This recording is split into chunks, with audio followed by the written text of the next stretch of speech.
Guys, so Quinn Ewers today just decided just a few minutes ago that he's going to be playing at the University of Texas.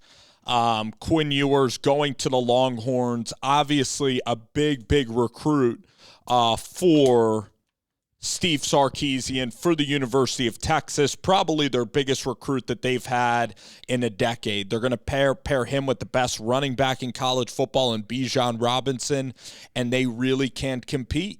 I still believe that they're going to be in the Big 12 next year. You combine Ewers and Robinson. It could be a really good team. I'm not sure about wide receivers at the University of Texas, but going with Steve Sarkisian and how he's able to create plays, it does give Ewers the best chance to probably make it to the league and succeed. He saw what Sark was able to do with some Alabama quarterbacks like Tua and Mac Jones. So for Texas Tech was kind of a long shot. I mean, Ewers in that Kitley offense, it would have been absolutely tremendous. I mean, Sark is probably more a pro-based offense than Zach Kitley and the pure air raid that he's going to run. Also, I believe that Robinson had a factor too, and also the fact that Texas Tech is kind of still building.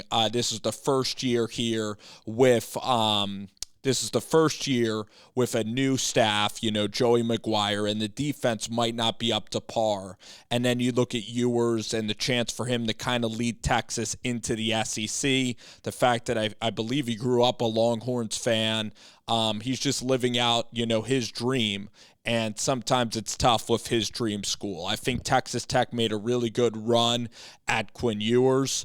Like we talked about earlier, Jimbo Fisher and Texas A&M, that really didn't make a whole lot of sense, because it's Haynes King.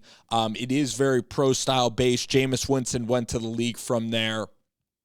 But I think Sark's offense is more explosive. I even think Sark's a lot easier to work with on a quarterback than Jimbo. If you're going to work with Jimbo, he's going to be very strict. It's going to be a big process.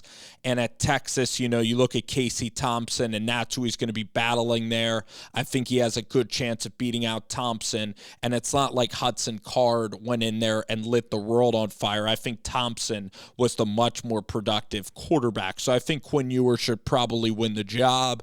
Now that he went to Ohio State, he might only play 2 years and then decide that he wants to try to enter into the NFL.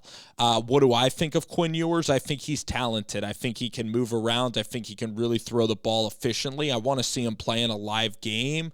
I think he's more towards a Derek Carr than like a lock as a number one overall pick. I don't think he's to that level of Bryce Young, but I think that he's really good. I think he's accurate.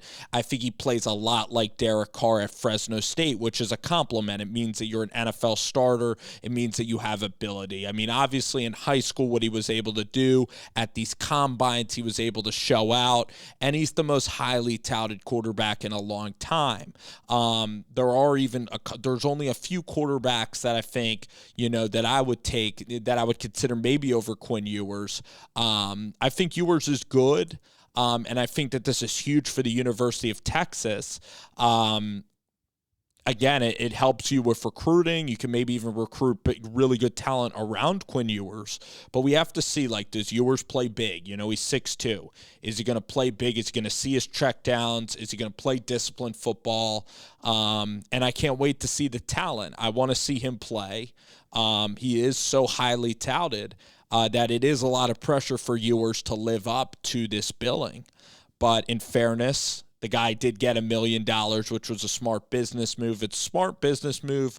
It also is bittersweet because high school football, I'm sure, was really fun, not only to Quinn Ewers, but to so many other people. So I'm not going to get on him for a personal decision, although I do see the appeal of playing one last year of high school football with your friends and family that grew up with you, with your brothers that grew up with you in that town. So, but, I see that Ewers, is going to make some money, and that's always appropriate, and that's fine.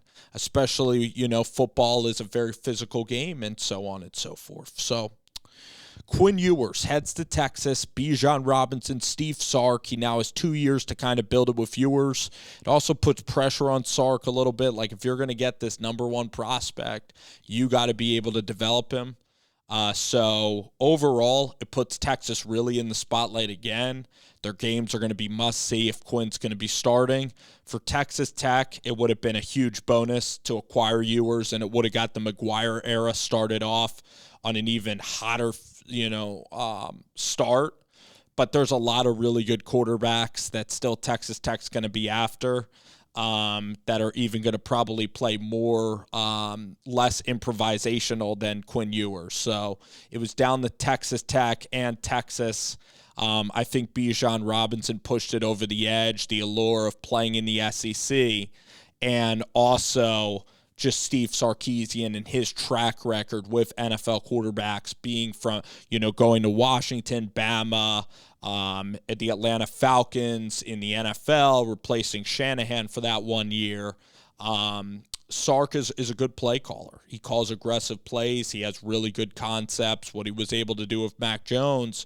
So this is part of the reason Texas got him. And it also sets up, interestingly, for Arch Manning, who I believe is going to be a senior this year. I know Texas was very much in that discussion as well.